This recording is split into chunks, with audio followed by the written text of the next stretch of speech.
Film शुरू होती है और ईयर 1850 दिखाया जाता है। इसके अलावा हमें एक फेमस राइटर दिखाया जाता है। वो राइटर इस जगह का नहीं था, वो यहाँ किसी से मिलने के लिए आया था। ये राइटर एक घर के दरवाजे पर नॉक करता है, लेकिन उस घर में जो लेडी रहती थी वो उस लेखक को वापस जाने के लिए कहती है क्योंकि वह उसे कोई कस्टमर समझ रही थी। हालांकि लेखक महिला को अपने बारे में बताता है कि मैं एक लेखक हूँ, कोई कस्टमर नहीं। वो लेडी फ़ौरन समझ जाती है और दरवाज़ा खोलकर लेखक को बुलाती है। वो राइटर इस घर में उसके हस्बैंड से मिलने आया था और उस लेडी के पति का नाम थॉमस था, जो कि एक बूढ़ा इंसान था। यहाँ लेखक किसी कहानी के बारे में पूछने के लिए थॉमस से मिलने आया था। हालांकि थॉमस लेखक से मिलते ही उसके इंसल्ट करने लगता है और कहता है कि क्या तुम पागल हो, तुम मुझसे मिलने के लिए लंबी दूरी तय की है। हालांकि लेखक थॉमस के गुस्से को इग्नोर करता है। वह थॉमस से कहता है कि मैं आपसे यहाँ एक कहानी सुनने आया हूँ, और लेखक थॉमस को पैसों का भी ऑफर देता है। अगर तुम वह सच्ची कहानी बताओगे तो मैं तुम्हें अपना सारा पैसा दूंगा। ये कहकर लेखक अपने सारे पैसे भी थॉमस के सामने रख देता है, लेकिन थॉमस इन पैसों को भी ठुकरा देता है और वह लेखक से कहता है जाओ और गवर्नमेंट हिस्ट्री में चेक करो, आपको वह कहानी वहाँ मिल जाएगी। लेकिन वह लेखक थॉमस से कहता है कि मुझे वो स्टोरी आपसे ही सुननी है, ना कि किसी गवर्नमेंट हिस्ट्री से। ये सुनकर थॉमस उस लेखक पर गुस्सा करने लग जाता है और उसे वहाँ से जाने के लिए कहता है। थॉमस ये भी कहता है कि मैं कुछ नहीं जानता। ये बात सुनकर वो राइटर वहाँ से अपसेट होकर वहाँ से जाने लगता है, लेकिन थॉमस की पत्नी लेखक को वहाँ से जाने नहीं देती और थॉमस की पत्नी अपने पति के बिहेवियर के कारण लेखक से सॉरी भी कहती है। थॉमस की पत्नी लेखक से कहती है कि वह उसके पति की किसी बात का बुरा ना माने, क्योंकि थॉमस ने आज तक उसकी कहानी किसी को नहीं बताई, इवन मुझे भी नहीं बताया। थॉमस की पत्नी अपने पति से अनुरोध करती है कि वह उस घटना के बारे में अपनी कहानी बता सके जिसका उन्होंने सामना किया था। अंत में थॉमस अपनी पत्नी के कहने पर कहानी सुनाने के लिए हाँ कह देता है। दूसरी बात यह है कि वो बहुत गरीब थे, उन्हें पैसों की भी ज़रूरत थी। इस आवश्यकता के कारण थॉमस भी सहमत हो गया था। थॉमस उस लेखक को अपने पास बुलाता है और वह उससे कहता है मैं आपको उतनी ही कहानी सुनाऊंगा जितनी तुम सहन कर सकोगे, क्योंकि ये कोई नॉर्मल कहानी नहीं बल्कि एक दुखी कहानी थी। थॉमस बताते हैं कि ये मेरे जीवन की एक ऐसी घटना थी जिसने मुझे बदल दिया। अब थॉमस अपनी कहानी सुनाना शुरू करता है। 1820 में यह वह समय है जब समुद्र में वेल का शिकार किया जाता था। वेल का शिकार इसलिए किया जाता था क्योंकि उसका तेल काफ़ी एक्सपेंसिव था। ज़्यादातर लोग वेल के तेल का बिजनेस करते थे। ये उसके बीच कोई नॉर्मल चीज़ नहीं थी, लेकिन लोग वेल मछली पकड़ने और उसका तेल निकालने के लिए क्रेजी थे। यहाँ तक कि लोग उस पर जुआ भी खेलते थे। समुद्र में चलने वाले जहाज़ों में किस जहाज़ को ज़्यादा तेल मिलेगा, वहाँ ओवेन नाम का एक व्यक्ति दिखाया जाता है। ओवेन एक कंपनी में काम करता था, उसकी एक पत्नी भी थी। इसका अर्थ है कि वह अपने लाइफ में खुश था। कंपनी जिसके लिए ओवेन काम करता था ये भी वेल का बिजनेस करते थे। जाहिर है ये कंपनी वेल ऑयल ट्रेडिंग के लिए बनाई गई थी। ओवेन उस कंपनी के हेड से मिलता है। वे ओवेन को बताते हैं कि इस बार वेल को पकड़ने के लिए समुद्र में सबसे महंगा जहाज ले जा रहे हैं। वे ओवेन को बताते हैं कि हम आपको जहाज के ऑफिसर के रूप में काम पर रखने जा रहे हैं। ये जानकर ओवेन अपसेट हो जाता है, क्योंकि उन्होंने ओवेन से वादा किया था कि वह अगली बार आप जहाज के कैप्टन होंगे, लेकिन उन्होंने अपना वादा पूरा नहीं किया क्योंकि वह किसी और को कैप्टन चूज़ कर रहे थे और उनके होने वाले कैप्टन का नाम जॉर्ज था। दरअसल जॉर्ज कंपनी के मालिक का बेटा था। कंपनी वेलर फिर से ओवेन से वादा करती है कि वह उसे अगली बार कैप्टन के रूप में चूज़ करेंगे। अब क्योंकि ओवेन एक काबिल इंसान था इसलिए उसकी सैलरी बढ़ा दी जाती है।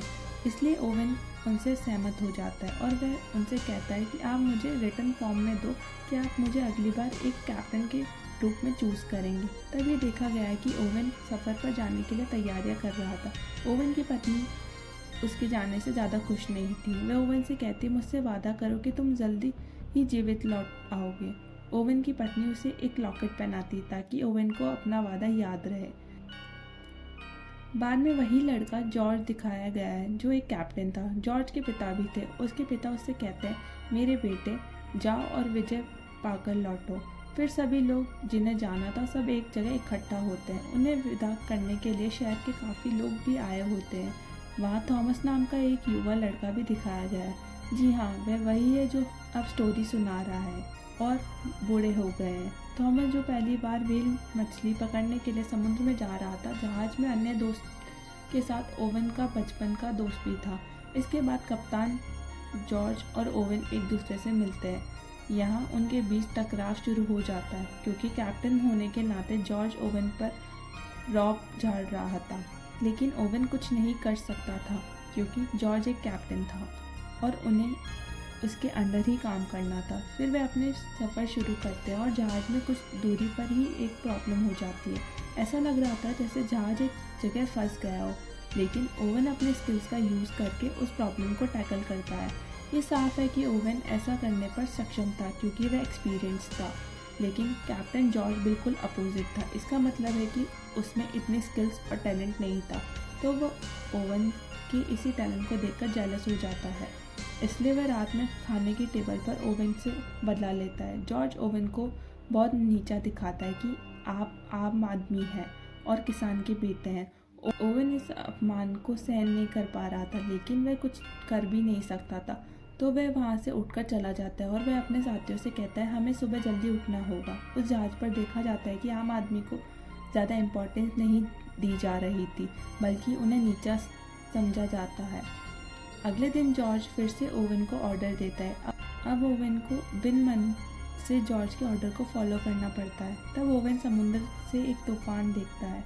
वह ये बात जॉर्ज के साथ शेयर करता है कि आगे समुद्र में एक तूफान है जो हमारे लिए खतरा है, इसलिए हमें अपने जहाज़ को पीछे हटाना चाहिए। ओवेन की बात न मानते हुए जॉर्ज समुद्री तूफान में ही जहाज़ को ले जाने का आदेश देता है। समुद्री तूफान में एंटर करते हुए वे वहीं फंस जाते हैं। समुद्री तूफान में भी ओवेन चिल्ला रहा था कि जहाज को जल्दी से जल्दी पीछे हटाना चाहिए, लेकिन जॉर्ज अब तक अपनी जिद पर ही अटका हुआ था और वह जहाज को और ज़्यादा तूफान में ले जाता है। ऐसा करने पर उनके जीवन पर भी खतरा था और जहाज टूटने का खतरा था। किसी तरह वे तूफान से बाहर आते हैं। इसके बाद जॉर्ज ओवेन को ऑर्डर देता है कि आप सबके सामने मुझसे माफ़ी मांगेंगे और हम अपने जहाज को वापस आइलैंड की ओर रवाना करेंगे। इसका मतलब है कि हम बिना व्हेल के ही वापस लौट जाएंगे, लेकिन ओवेन जॉर्ज को समझाने की पूरी कोशिश करता है कि देखो, सिचुएशन को समझने की कोशिश करो, हम खाली हाथ नहीं लौट सकते क्योंकि ये कई लोगों की ज़िंदगी का सवाल है। वे हमारा इंतज़ार कर रहे हैं कि हम तेल के साथ ही वापस लौटेंगे। और ओवेन यहाँ जॉर्ज को मना लेता है, इसलिए वे पीछे हटने के बजाय आगे बढ़ना शुरू कर देते हैं। फिर 3 महीने बाद एक समय दिखाया जाता है और वे समुद्र के उस हिस्से में चले जाते हैं जहाँ उन्हें बहुत सारी व्हेल मिल जाती है। वो लोग व्हेल का शिकार करने के लिए अपनी बोट पर ही निकल जाते हैं। तब ओवेन एक व्हेल पर हमला करता है। सबसे पहले व्हेल बचने की पूरी कोशिश करती है, बाद में वो मर जाती है। बाद में वह उस व्हेल को जहाज पर खींच लेते हैं और वे उसका तेल निकालने लगे और अब उन्हें किसी को व्हेल के अंदर भी बेचना ही था, इसलिए वे थॉमस को उसके छोटे आकार की वजह से व्हेल में भेजते हैं। शिकार करते हुए बहुत दिन बीत जाते हैं। अब उन्हें कोई भी शिकार नहीं मिल रहा था और सबसे बड़ी परेशानी तो ये थी कि उन्हें खाने पीने की चीज़ों की भी किल्लत होने लगी थी। आगे न चलने के कारण वे समुद्र में एक आइलैंड पर ही रुक जाते हैं। वहाँ वे एक कैप्टन से मिलते हैं जो वहाँ व्हेल मारने के लिए आया था। वे उस आदमी से मिलते हैं और वह अपने शिकार की आखिरी कहानी सुनाता है। वो बताता है कि हम समुद्र के बीचों बीच पहुँच गए थे, जहाँ उनका सामना समुद्र की सबसे बड़ी व्हेल से होता है और वह व्हेल सबसे लंबी और सबसे बड़ी थी, जिसे ग्रेट व्हेल का नाम दिया गया है। लेकिन ग्रेट व्हेल उनके जहाज़ पर हमला करती है, जिससे उनका जहाज़ डिस्ट्रॉय हो गया। इससे कैप्टन का एक हाथ और एक शोल्डर टूट गया और उसके बाकी साथी भी मर चुके थे, लेकिन वे इस बात को गंभीरता से नहीं लेते कि वह कोई कहानी गढ़ रहा है, तो वह कैप्टन वहाँ से चले जाता है। लेकिन अब इन लोगों के मन में लालच आ गया था कि उन्हें समुद्र के उस हिस्से में जाना था जहाँ ग्रेट व्हेल मौजूद है। इसके बाद वे समुद्र के उस हिस्से तक पहुँचने के लिए आगे बढ़ते हैं। फिर हमें कहानी ठीक 14 महीने के बाद दिखाई जाती है। एक बड़ी यात्रा के बाद वे अंत में समुद्र के हिस्से में पहुँचते हैं जो उन्हें कैप्टन ने बताया था, और ग्रेट व्हेल भी वही थी। वे सभी अपने हथियार और नाव लेकर वहाँ जाते हैं। वे अभी आगे चल ही रहे थे कि ओवेन की नाव पर किसी ने हमला कर दिया, जिसकी वजह से वे नाव से पानी में गिर जाते हैं। पहली बार वे वहाँ एक ग्रेट व्हेल देखते हैं। कैप्टन द्वारा बताई गई कहानी के अनुसार ये व्हेल वैसी ही थी फिर ग्रेट वेल जाने लगी, लेकिन ओवन के साथी अभी भी नाव में बैठे थे। मौका पाकर वह वेल पर हमला कर देते हैं। वे वेल को ख़त्म करने के लिए कामयाब हो जाते हैं, लेकिन ग्रेट वेल उन्हें ऐसा करते देख लेती है तो ये सीधे उनके जहाज़ पर हमला कर देती है, जिसकी वजह से जहाज़ डूबने लगता है। जॉर्ज भी नाव में बैठकर ये देख रहा था। उस वेल को भी वही छोड़कर वह अपने जहाज़ की तरफ बढ़ने लगता है। जॉर्ज सभी को जल्दी जहाज़ छोड़ने का आदेश देता है क्योंकि ये डूबने वाला था। वे सभी नाव पर सवार हो जाते हैं और उन्हें जितनी भी खाने योग्य चीज़ें मिलती है वो उन्हें ले लेते हैं। अगली सुबह ये देखा गया कि समुद्र के नक्शे को देख रहे थे, लेकिन अभी इनके लिए काफ़ी मुश्किल हो गया था क्योंकि वह सिर्फ समुद्री तूफान में फंस गए थे। इस समुद्री तूफान में ओवन का बचपन का दोस्त भी बुरी तरह घायल हो गया था। अब समय बीतने लगा है और ओवन अपने घायल दोस्त की सहायता करता है, जबकि ओवन के बाकी दोस्त उसे सिर्फ बोझ समझ रहे थे और कुछ नहीं। फिर कहानी 1 महीने बाद होती है, जहाँ उनके खाने का सामान भी ख़त्म हो गया था। वे सबसे बुरी स्थिति का सामना करते हुए मरने के करीब थे। तब उनके साथी को एक ज़मीन दिखाई देती है। सेटिस्फाई होकर वे उस ज़मीन की ओर बढ़ने लगते हैं। ओवन को कुछ महसूस होता है। जब वह किनारे पर पहुंचने वाले होते हैं, ये कुछ और नहीं बल्कि ग्रेट वेल थी, जो उनकी नावों को टक्कर मारते हुए तोड़ देती है। फिर वे समुद्र की लहरों के साथ किनारों तक पहुंच जाते हैं और उनकी हालत पशु से भी बुरी थी। इसका मतलब है कि वे जिंदा रहने के लिए जो कुछ भी मिल रहा था वे खा रहे थे। फिर जॉर्ज अपने साथियों को आग लगाने के लिए कहता है। इसके पीछे की वजह से ये ही समुद्र में कोई भी जहाज होगा तो उन्हें देख लेगा और ले जाएगा। जहाँ वो लोग रह रहे थे वो एक बंजर आइलैंड था। एक दिन वे उन्हें खाने की तलाश में एक गुफा का पता चलता है, जिसके अंदर बहुत सारे लोगों के स्केलेटन पड़े हुए थे। इससे पता चलता है कि यहाँ के लोग आए होंगे और वहाँ फंस गए, लेकिन उनकी मदद के लिए कोई नहीं पहुँचा। तो वे सोच रहे थे इन मनुष्यों की तरह वे भी मर जाएंगे। फिर वे उस जगह से निकलते हैं और अपनी बोट्स को रिपेयर करते हैं। उनमें से लोगों ने द्वीप पर रहने का डिसाइड करते हैं और ओवन का बचपन का दोस्त भी उनमें से था।